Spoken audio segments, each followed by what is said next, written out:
If you are feeling stuck, there are literally things that you can do. You need to make a plan.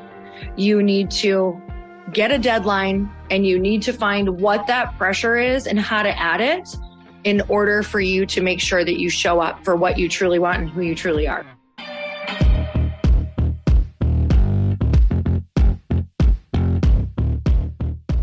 And we're back with another episode of He Said, She Said. You are like massively on fire since we got back. And I mean on fire like you're hot, but also on fire like in momentum since we got back from the mastermind that Brennan Bouchard put on for all of us. Mm-hmm. Why do you think that is?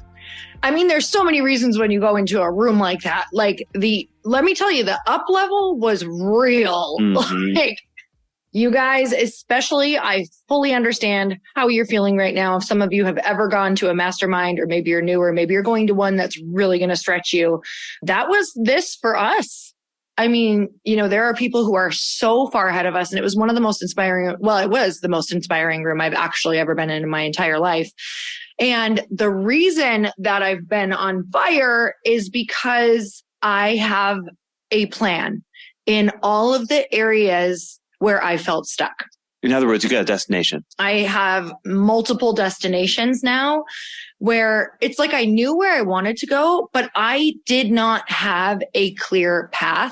And not just I didn't have a clear path, I was overly busy and didn't think I had time for the things that I needed to do. So a couple things needed to happen. I needed to make room. Mm-hmm. So I ended up stopping a project that I was going to do in a big way this year, so that I could focus on just purely my company growth, the podcast growth, and list building. Because at the end of the day, your list, in my personal opinion, your list is everything. And clarify for those that may not know what you mean. My email list. Building your email list, building your text list. Building my text list. Because when I launch my company, or when I launch something else that I want to do, whether that's, masterminds or whatever that is down the road, we have no idea yet. Yeah. But definitely when I launch the product for the company, that is going to be the thing that's going to give us the biggest success. And I hope that you guys hear this for anything that you're launching. I always think of this in terms of, are you continually filling and backfilling your audience? And we really got to see this firsthand if we rewind to the beginning of our career when we started network marketing. And I could always see where people were going wrong, even if they had like a really hot start, right? Like, oh my gosh, like right out of the gates, they're getting all these people, signing all these people up. Ran out of audience. And then all of a sudden it's like the well is dry. Mm-hmm. The pipeline is no longer full. They've run out of audience. They tapped out their audience. They tapped out their family. They tapped out their friends. And while they were running so hard, trying to get everybody in this current audience, they forgot to focus on having a plan around continuing to attract more audience. And just like you say, and just like we always say in our masterminds, I don't know who said it first, but it's never a content problem. It's never a money problem. It's never a, your courses problem. It's always an audience problem. Because you can, if you have a large enough audience, you can, in theory, sell as many widgets as you want to sell to your audience, right? Yes. Because there's always something called the sales bell curve. And these aren't the exact numbers, but I'm going to use easy ones for you to understand. 10%, no matter what your product is, no matter how poorly you market it, no matter what you say, 10% of your audience will always buy because they're raving fans. 10%, no matter how good of a deal it is, no matter how good a product is, will never buy because they are raging skeptics forever. That's just how they are in life. What makes you good at sales or not is, can you capture that 80% in between those two 10%, right? Now, don't get attached to the numbers. I want you to get attached to the theory. Maybe it's 2% will always buy from you and 10% will never buy from you. What do you do with the 88% in between? The point is, there's a certain percentage of your audience that will always buy from you as long as you've never burnt them in the past. So if that holds true, then you have an audience problem. If 2% will always buy from your audience, then what that means is if you have 100 people, 2 people will buy. And if you want to make 10 sales, you either have to get better at selling or 5x your audience in that example. If you had 500 people, 2% bought, now you'd make 10 sales. So then if you want to make 100 sales, you got to get 5,000 people in your audience. If you want to make, right, and so on and so on, it scales. So the whole point is you have gotten fired up because you realize to launch your company that you're about to launch, finally, hallelujah. Oh my God, I'm so excited for you because I know how tumultuous that's been. But also, what's that? I said tumultuous. Tumultuous, yes. We won't go there right now. Best growth way. We'll do a whole podcast on that. So for you to launch that and simultaneously launch things that you want to launch in the future, you needed to refocus on actively growing your audience. And I want to jump in here too, because people might be listening to the show and they've heard your show's numbers. They're massive, right? You're coming up on 50 million downloads and a couple million listeners per month and a whole 9 yards. They're like, well, isn't that enough audience? Yes, but that's an audience you're renting. People understand, like, if you have a social media audience, or if you speak on someone's stage for an hour, or if you are, got a podcast where people don't have to tune in all the time, you're renting that audience. And your goal is to move it from an audience you rent to an audience you own. That means no algorithm's going to throw it off. That means that you're not going to get booted off the platform. An audience you own, there's only two of them, really. It's your text list and your email list. And you realize, holy cow, I've got to take some of these audiences I'm renting and refocus them to moving them over to an audience that you own so you can send the right messaging and know it's going to reach them. And, it's so funny because you guys listening, like, you probably listen to a ton of different podcasts. You probably have things in your business that, like, you've heard these things before. We teach this. We have an amazing course on a lot of the things that I'm going to be focusing on called Be Online. Like, we have taught this.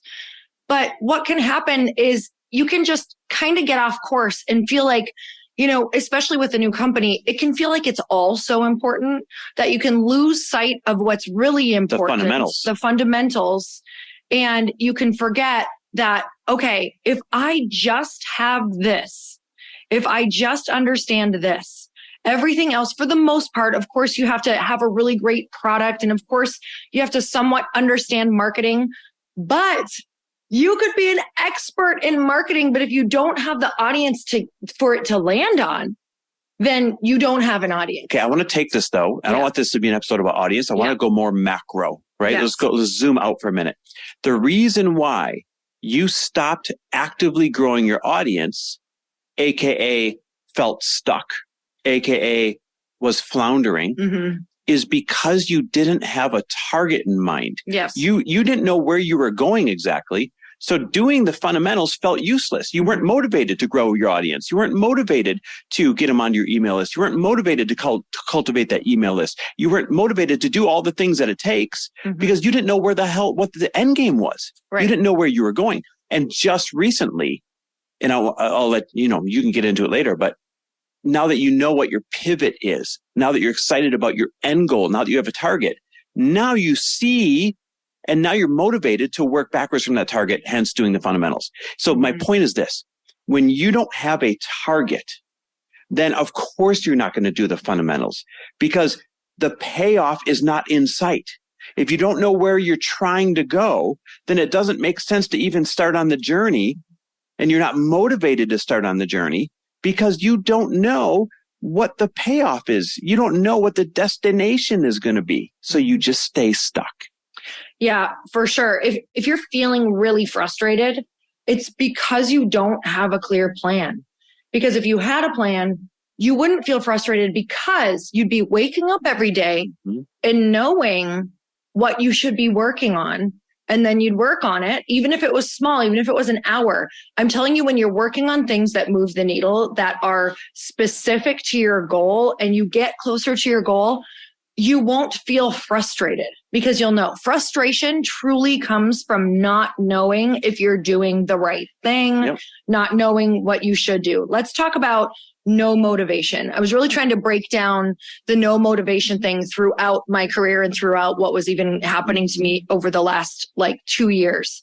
And part of it is, it's not that I can't make myself work. I can, but that motivation, that fire in your belly, what is that? I didn't have a clear attachment. Again, I didn't have a clear target or attachment to the reward. I didn't know what it could look like. I didn't know what my numbers should necessarily be because it was all over the place. I didn't have the right people that I should talk or that I could be talking to find these things. And I had to find them. I had to figure it out. I had to find the people who could help me with this type of plan.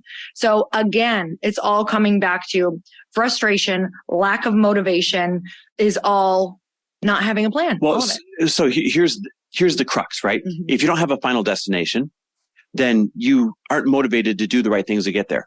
But even if you know what your final destination is, even if you know where you want to end up, if it feels too far away, then it's almost just as damaging as not knowing it, because it feels so far away that you feel like this small fundamental baby step here and the small fundamental baby step there isn't going to deliver any kind of payoff that is worth the dopamine hit. So you don't do the consistent, monotonous things the way that you should, right? Mm-hmm. So you've got to build in milestones.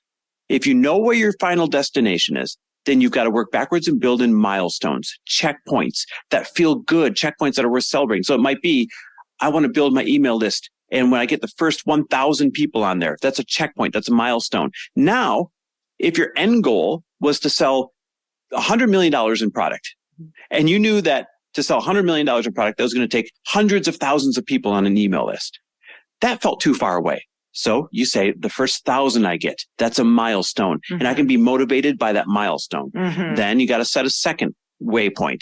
All right. When I hit 5,000, I'm going to celebrate it. When I hit 20,000, I'm going to celebrate it, because your checkpoints, your milestones have to be believable, or you're not going to be motivated just the same as if you didn't even have that destination. Here's an example. And I use this example with empathy.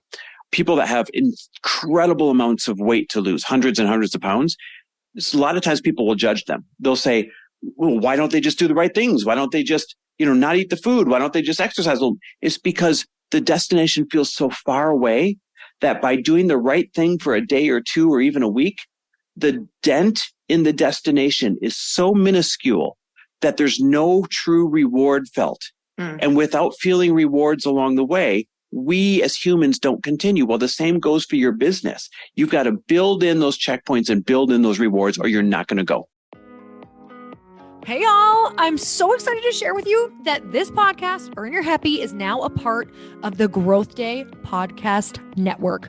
Truly, this is like one of the most exciting things that has ever happened to me. I'm telling you, I no longer feel like I'm doing this alone, and I actually get to collaborate with the people who host the podcast that I'm obsessed with, like that I have been listening to myself, who inspired me to start a podcast, who have taught me about how to go and do the thing, like the original people who got me motivated through listening to their podcasts. You guys, a bunch of us are coming together to bring more growth to the world and to support shows and brands that we believe in. And one of my friends are also on this network, and I'd love for you to go subscribe to their show. You guys, I just had Danielle Canty on of the Boss Babe podcast. She co-hosts it with her other amazing co-host and one of my friends, Natalie Ellis. You guys, you can go check out that podcast on mine. It's episode 925, and Danielle and I talk all about burnout and how that could be showing up in your life, and most importantly, how to prevent it. But I want to tell you, if you have not gone and checked out the Boss Babe podcast yet, go subscribe, because it is one of the largest online communities for ambitious women and female entrepreneurs. And I know that if you're listening to the show, chances are that's probably you. You guys, they have 3.6 million followers and 380,000 subscribers. The Boss Babe podcast is the place where they share real behind the scenes of building successful businesses, achieving peak performance, and learning how to balance it all. Most of all, you guys, truly, these women are in my life.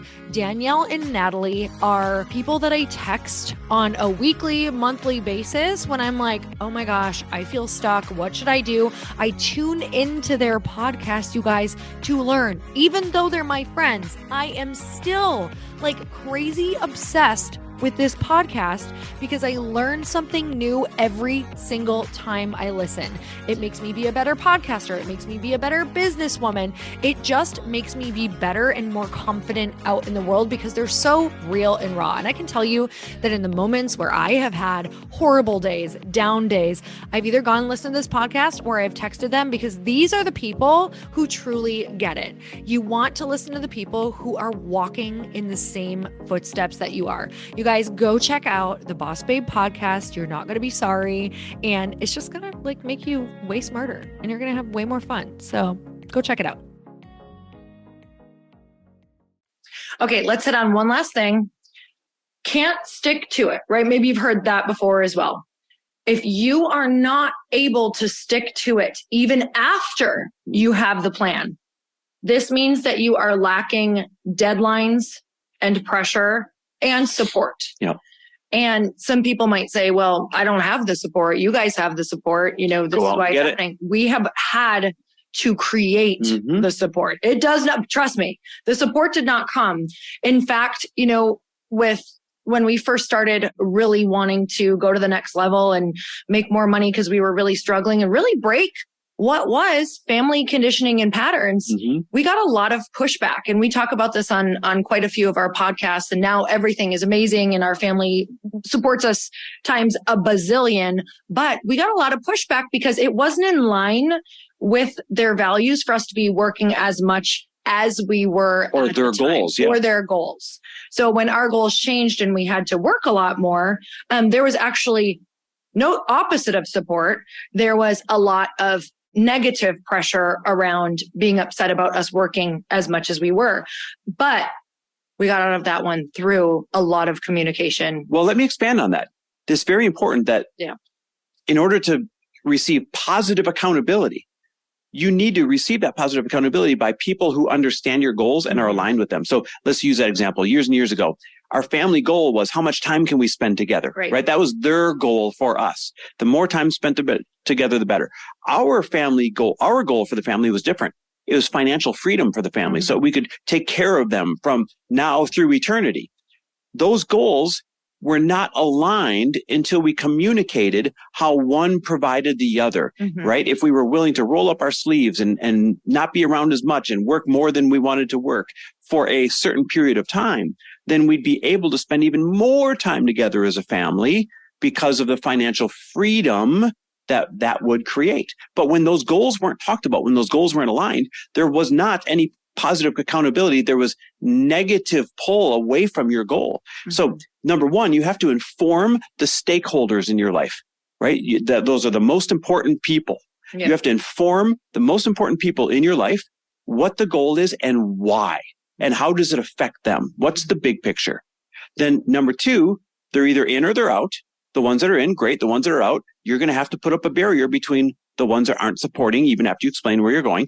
And you have to go find other positive peer pressure, I call it. So first it's family and friends. Next, it becomes positive peer pressure. What's that?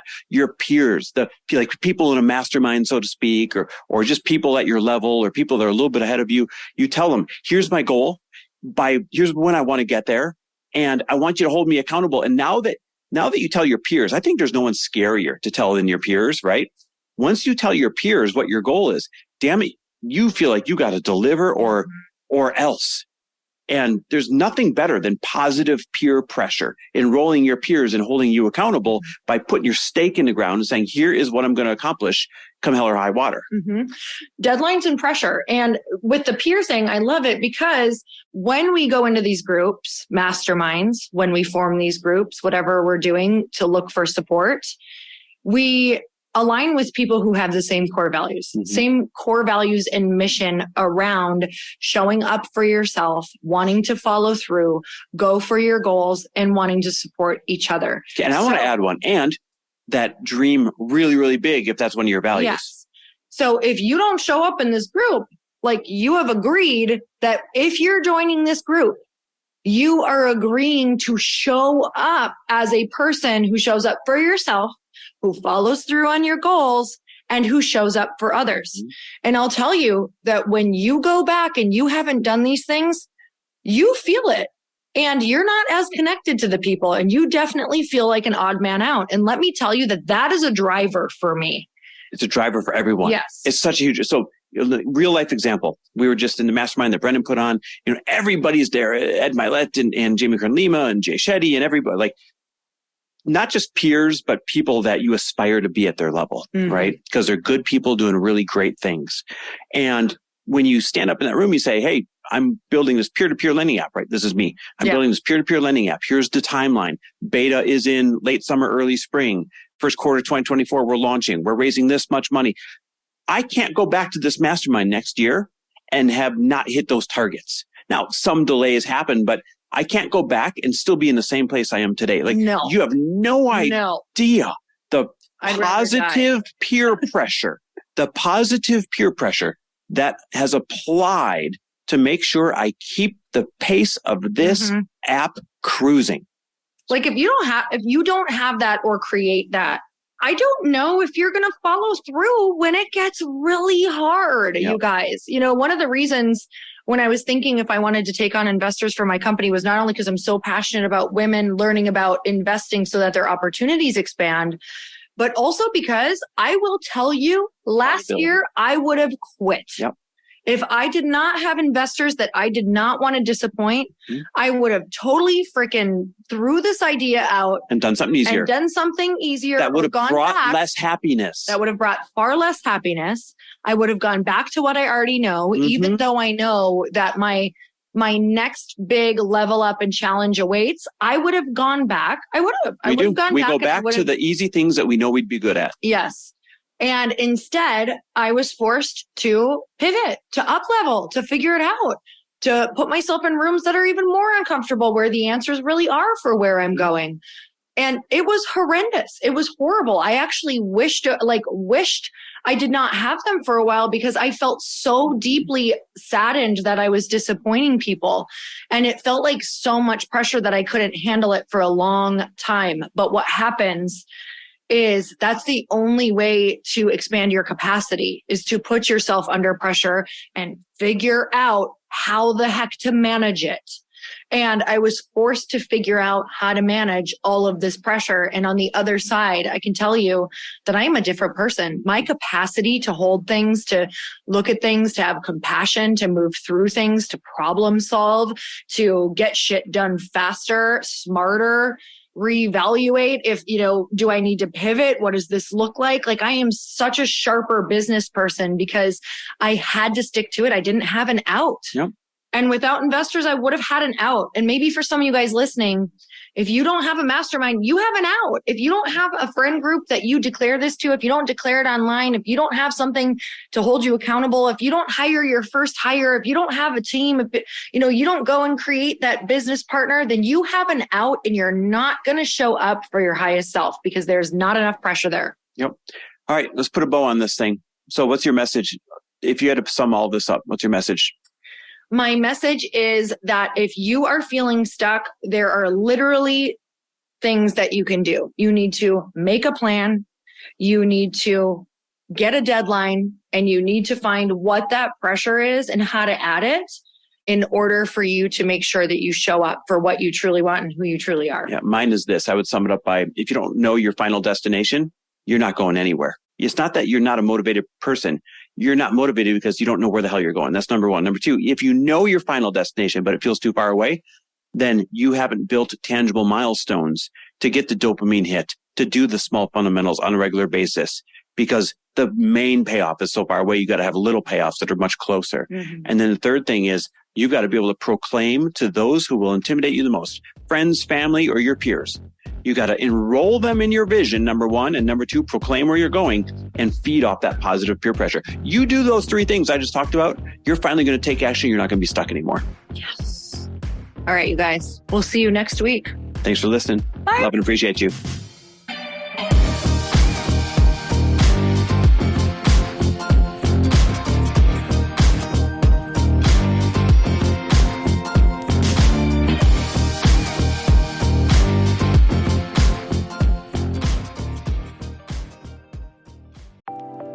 Hey y'all, if you didn't know, Earn Your Happy is now a part of the Growth Day Podcast Network. This is so exciting to me because I have been looking for a really good home for the show for, I can't even tell you, years, literally. And now I've finally been able to come together and collaborate with other people who have incredible shows, and I want to share them with you. One of the shows is Motivation with Brendon Burchard. And you guys, if you don't know about the beginning of my career, I literally started with Brendon Burchard's work. It's how I launched one of my very first online courses and membership sites, was because he gives so much advice that you can integrate and implement immediately. And that's what you're going to get on the show. Not just motivation, but you're going to learn exactly how to get your stuff out in the world. And not just that, but Brendon runs in the most incredible group of humans who are really doing the thing out in the world that you want to be doing. So go check it out. Go subscribe to Motivation with Brendon Burchard. I promise you, this is going to be one of those shows that no matter when you tune in, you're going to get value. Like, it's not one of those that you're like, God, I listened for 30 minutes and I didn't get what I wanted. Like, from the beginning, you're going to get something that changes your life or changes your business. So go check it out. Motivation with Brendon Burchard. I know you're going to love it. I'm obsessed.